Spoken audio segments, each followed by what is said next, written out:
guys, welcome to my newest video for today. Today's video is going to be my weekly reviews. This one is going to be weekly reviews 13. This one's from 2 weeks ago because I'm still playing catch up, but I only have this week and then this most recent weeks, and then I'll be caught up. So I will just get straight into it, and once again, I don't have any TV shows to talk about, but I've managed to watch a few movies over this current, the week that I'm going to be talking about. So the first one that I watched was Mimic, which actually disappointed me because I thought it would be something that I would get really into, because I wanted, cheesy sci-fi horror, and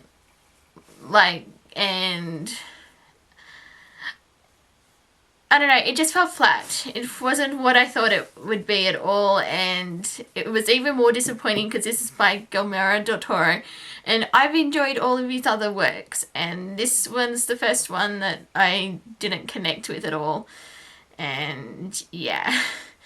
So I watched this one on Netflix, and it made me glad that I hadn't actually gotten around to buying it, so it would be something that I would blind buy. And yeah, I did not care for this film at all. It was just, the story had a lot of promise, but it just fell flat. I didn't think it was really, the acting was any good, and some of the characters did actually annoy me a bit, and it's because this would be the type of film that would be right up my alley normally, and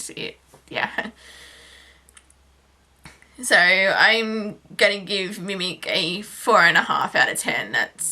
I just did not care for it.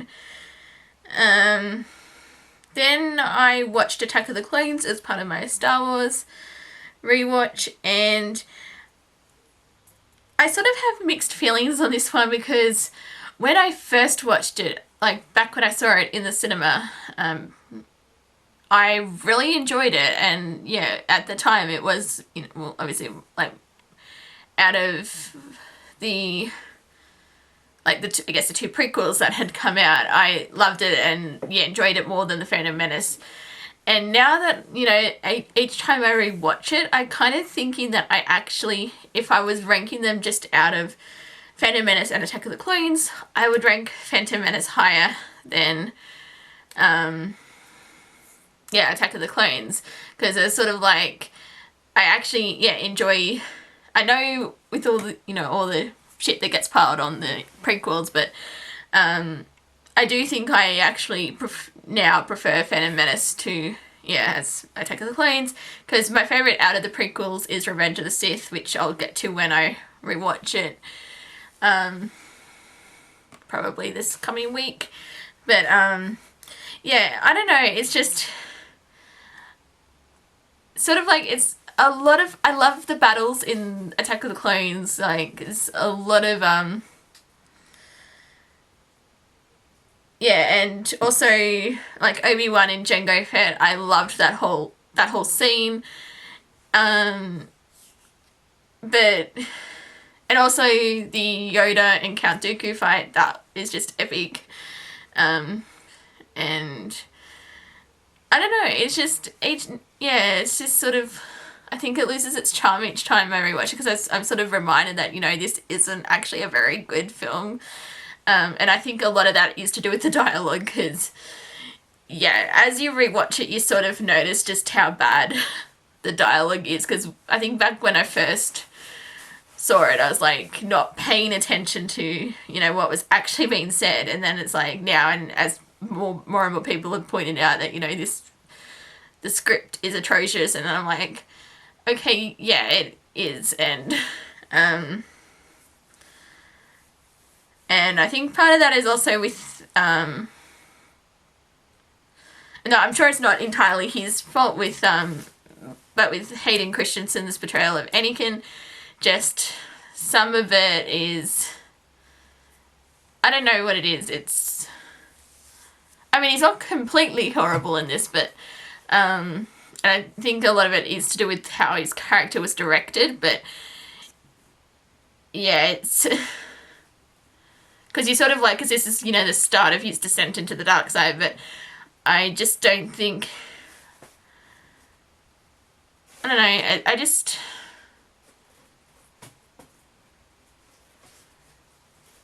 I think it was more with how it was executed, because when he's going off on about, like, after he's killed all the, Jaws, is that how you pronounce the creatures in the thing? Yeah, and then he just, yeah, because he's sort of like, it starts off that he's full of rage, and then he's like, it just gets, he's just whining a lot, and I just sort of thought, and it sort of became a spiel about hating Obi-Wan and all of that, and I'm just like, what? Yeah, it's just sort of, I think, yeah, there's a lot of, with the script and some of the acting, and yeah, it makes me sad though, because yeah, I did really enjoy Attack of the Clones, and now as I rewatch it, it's sort of, my enjoyment becomes a little bit less, but I'm still going to give it a 7.5 out of 10, because I do, yeah, I still have a soft spot for the prequels, because as I said, as I've mentioned before, it's what got me into Star Wars, and I probably am more tolerant of them than what I guess most people are, but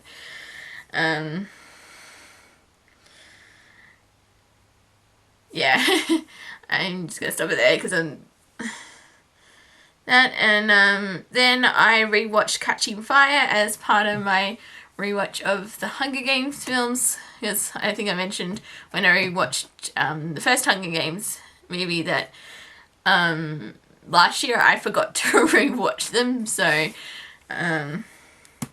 sort of, yeah, I've sort of basically been spreading them out so that by the time Mockingjay Part 2 comes out, I will have seen the previous 3 films, and because I actually really enjoy Catching Fire, because I thought it was a vast improvement over the Hunger Games, and I did actually like that book. Well, I liked the book as well, to Catching Fire, because it's my favourite book in the trilogy, and also I thought it was also an improvement over the first movie, even though I did like the first movie, as I think it was because it just how, I guess, the darker turn it took, and because like you have the I guess the games with all the like previous victors, and so I thought that was quite interesting, and yeah, it's always seeing how, you know, they interact with each other, and also so I think out of the other victors, I think my favourites are Finnick and Joanna. That's her name. I was blanking on what the character's name was. They're like my favourites out of the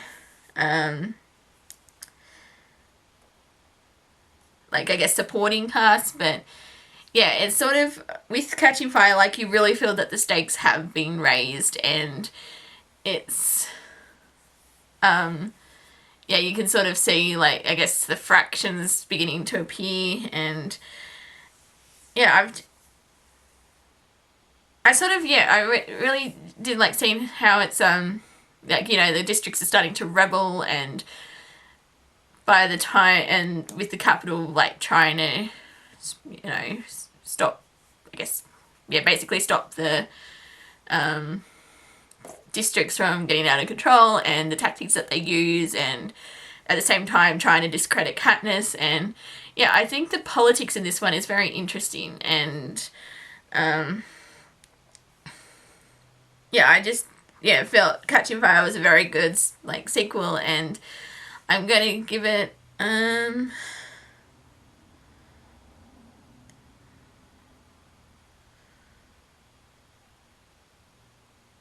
I think I think I gave Catching Fire initially an 8.5, which I think is still the same rating that I'm going to give it. But yeah, it's a very good, as I said, very good sequel, and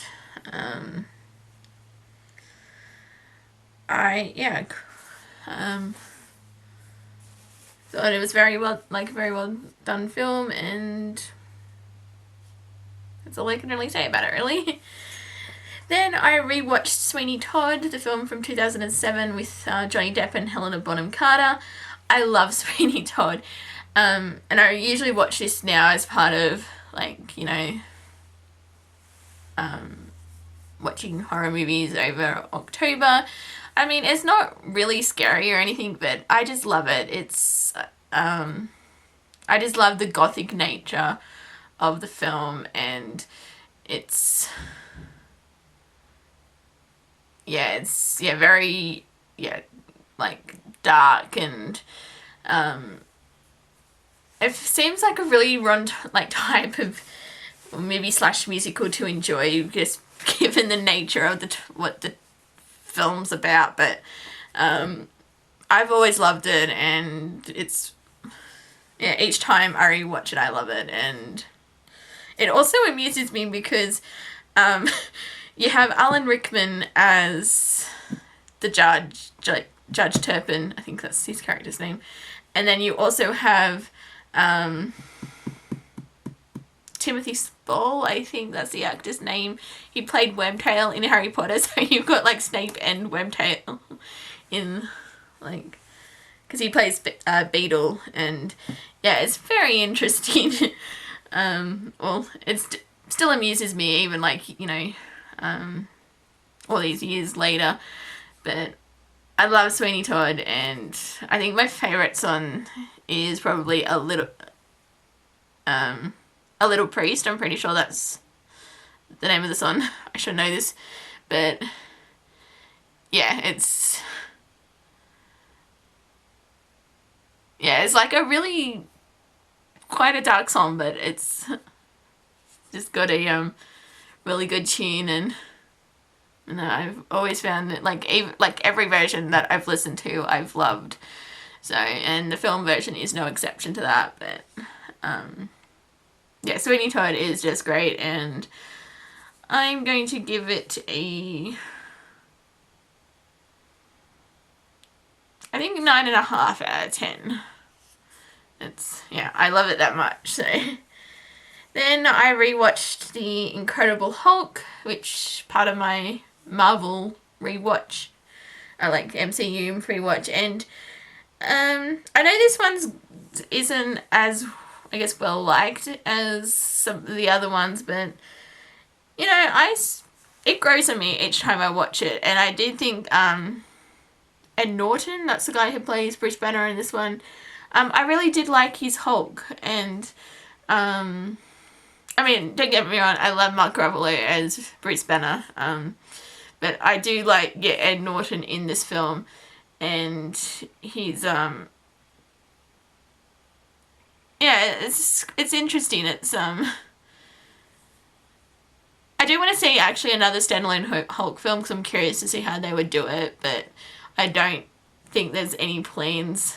I mean, the most recent thing I've heard in regards to the Hulk is that he's going to be in Thor 3, so, but yeah, I do enjoy Incredible Hulk, and it's like, I don't think it's the best of the the Marvel MCU films, but it's I just have a lot of fun with it. And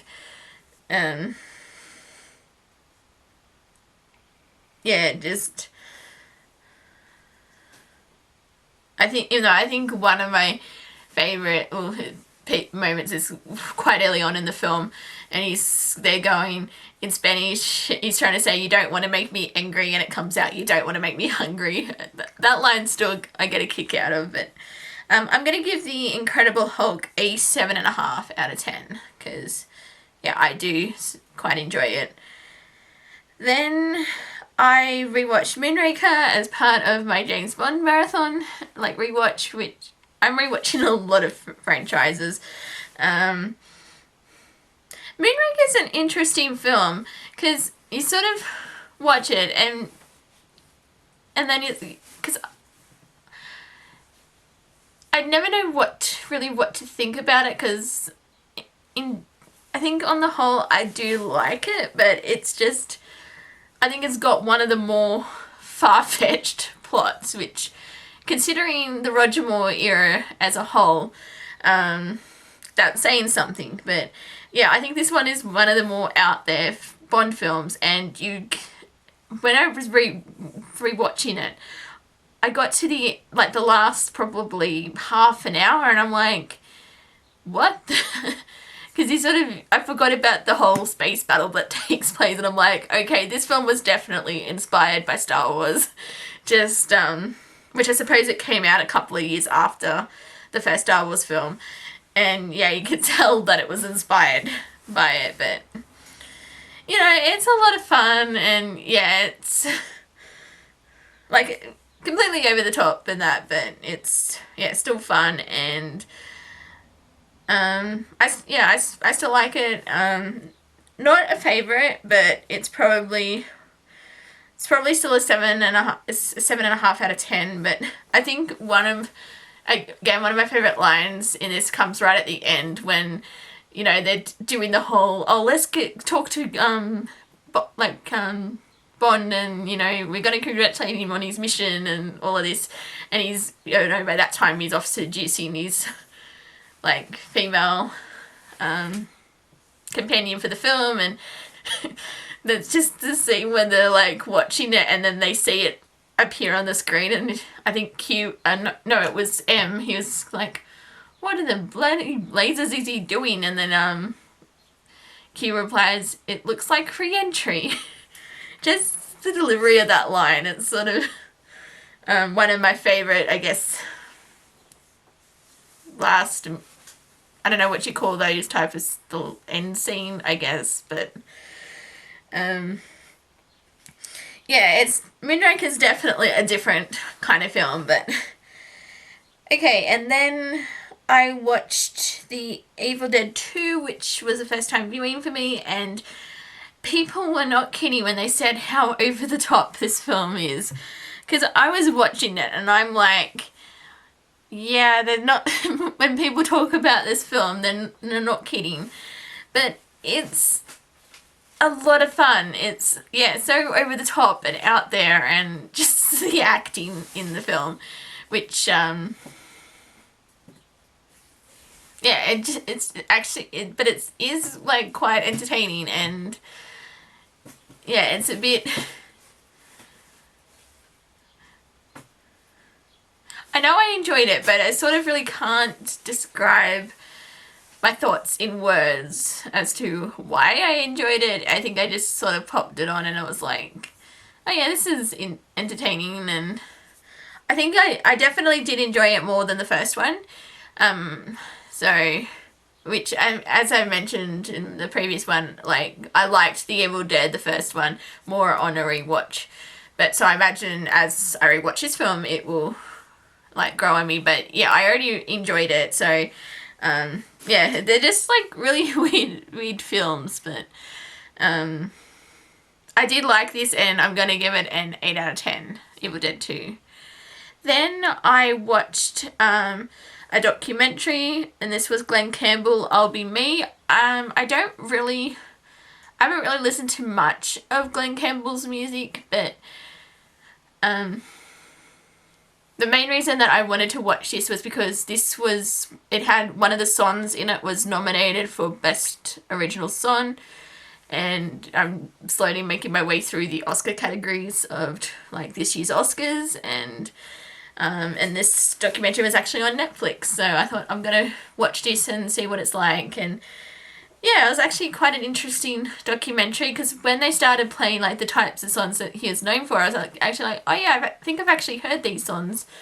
Sorry, because I wasn't, like, overly familiar with his music, but once they played, I was like, I think, yeah, I've heard these, like, the songs. So yeah, it's quite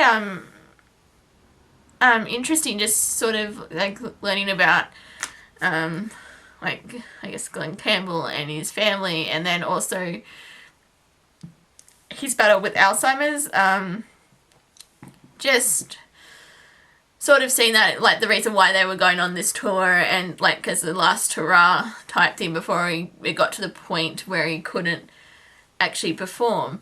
And, yeah, just seeing, yeah, like, his breakdown, it was almost very hard to watch, because you sort of see him at the start, and, you know, he's only just been diagnosed and that, but then you do see him get worse, and he's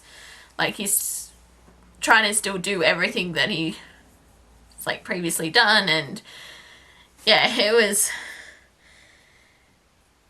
yeah, very heartbreaking to watch, and which is sort of because the other day I actually watched Delalis, which is about a woman who's been diagnosed with Alzheimer's, and yeah,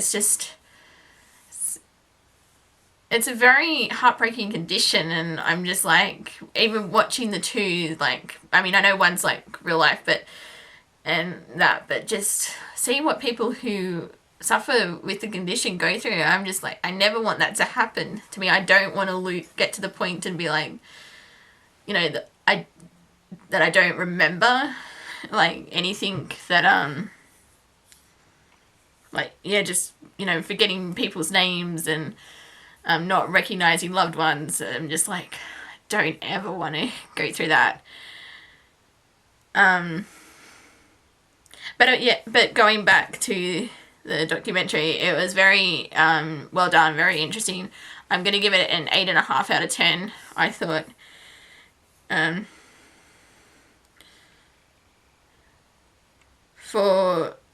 Because as I said, like, I'm not like overly familiar with Glen Campbell as a musician, but it was definitely an interesting documentary. And I would, even if you're not a fan of country music, I would still recommend checking it out if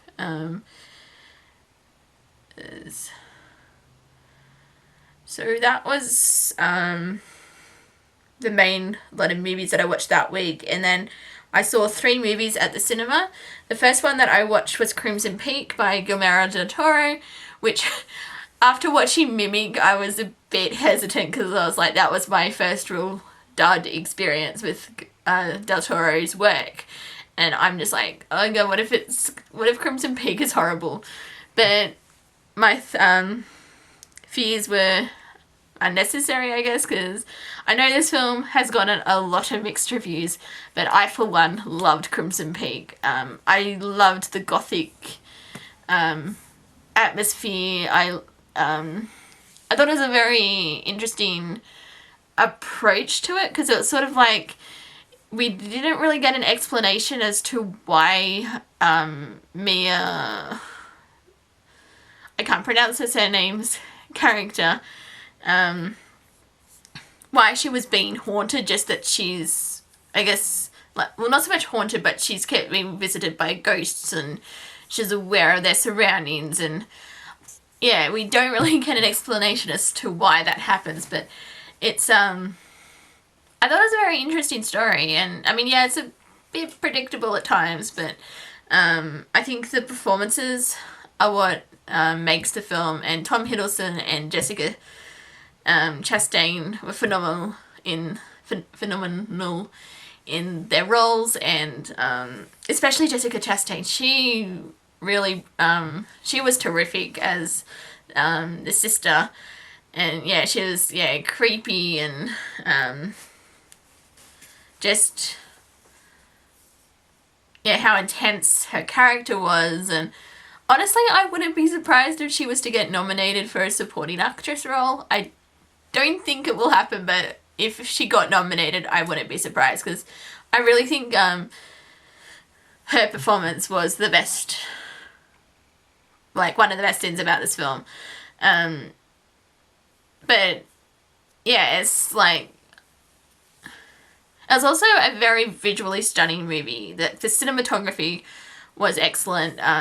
It really, drove home that whole gothic feel, like with the castle, which was this date, which was very interesting. Like, just like how dilapidated, is that the word? Like the home was, and like, and yeah, and also, I thought this, because I remember reading that it was done quite deliberately, but the use of red in this film was very striking, and very effective, because it was like they barely used, like, every scene, there was like no, like, most of the scenes there wasn't any like splashes of red or that, but once they used the red, it really like, I guess, drove home the whole, you know, Crimson Peak type of theme. But yeah, I really enjoyed Crimson Peak, and I can see why some people didn't like it, but I just loved it, and I gave it an 8.5 out of 10. It's so that was my thoughts on Crimson Peak. Then I watched The Walk with Joseph Gordon-Levitt. It was a very different kind of film. Like, I knew what about the subject, but I was sort of like, until I think a few days before I saw the film, I was kind of like, oh, is the guy still alive? And then I actually read an interview. I was reading the paper, and there was an interview with him, so I was like, okay, so he obviously survives, you know, the walk. And it was actually, because I was a bit hesitant on seeing this film, actually, because I'd heard reports, like, some people were getting, like, I guess, motion sickness from seeing it, and also, when I saw the trailer, I was positive that I nearly got vertigo just watching the trailer, and I was like, how am I going to handle the film? But I actually handled it, like, quite well. Like, it didn't make me dizzy or sick or anything like that. And it was actually quite interesting, because I didn't know much about the guy who Joseph Gordon-Levitt plays in the film, the French guy, Philip, is that his name? I'm not sure. Just the lengths that he went to perfect, like, to actually walk between the two towers, it was, yeah, incredible. And even seeing it just when he was, like, on the wires, like, he didn't just, I was sort of like, he walked across it once, which was, you know, a feat in itself, but then he walked back across it, and then he just hovered, it stood in the middle of the, like, wires, and I'm just like, why would you do that? But it was like, yeah, I actually thought it was actually quite an interesting film.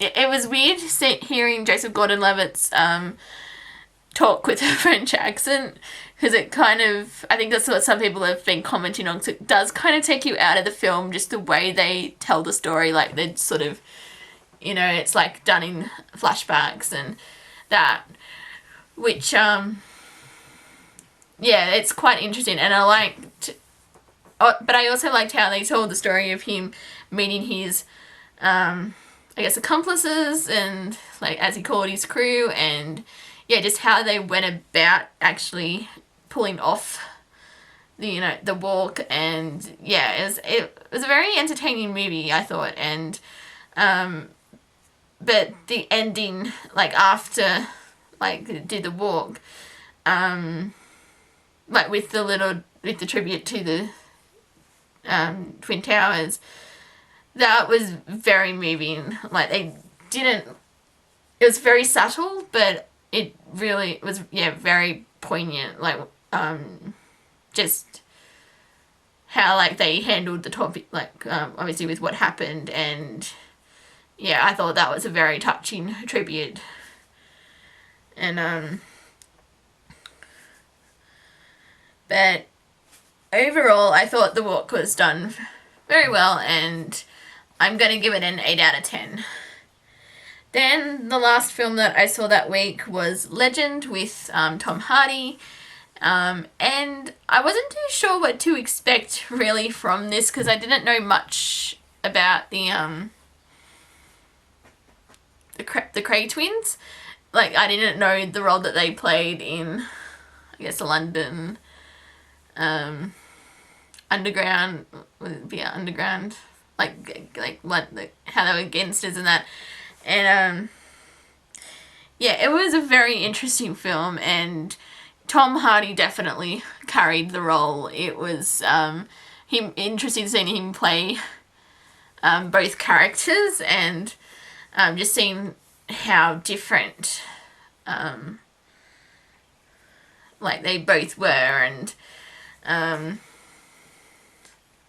yeah, it was very interesting, like with seeing how, with the kind of lifestyle that they were living, and yeah,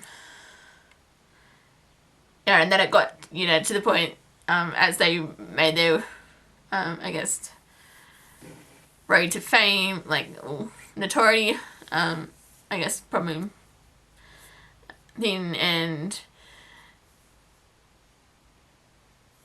yeah, it was very interesting. So they're basically like, at one point they were basically like celebrities, even though people knew, you know, their lifestyle, I guess, like what, you know, how they made their money. And yeah, I just thought it was interesting. I thought the storytelling aspect was quite interesting as well, with Emily Browning, I think that's her name, how she was telling the story of her involvement with the Cray twins. And yeah, it was a very yeah, not quite what I was I guess what I was expecting really, with, especially with the ending. But yeah, on the whole I thought it was a very, very good story. As I said, Tom Hardy was excellent in this film, and I think I'm going to give Legend, I gave Legend an 8 out of 10, so yeah, it's another film that I quite enjoyed, and that is it, I guess.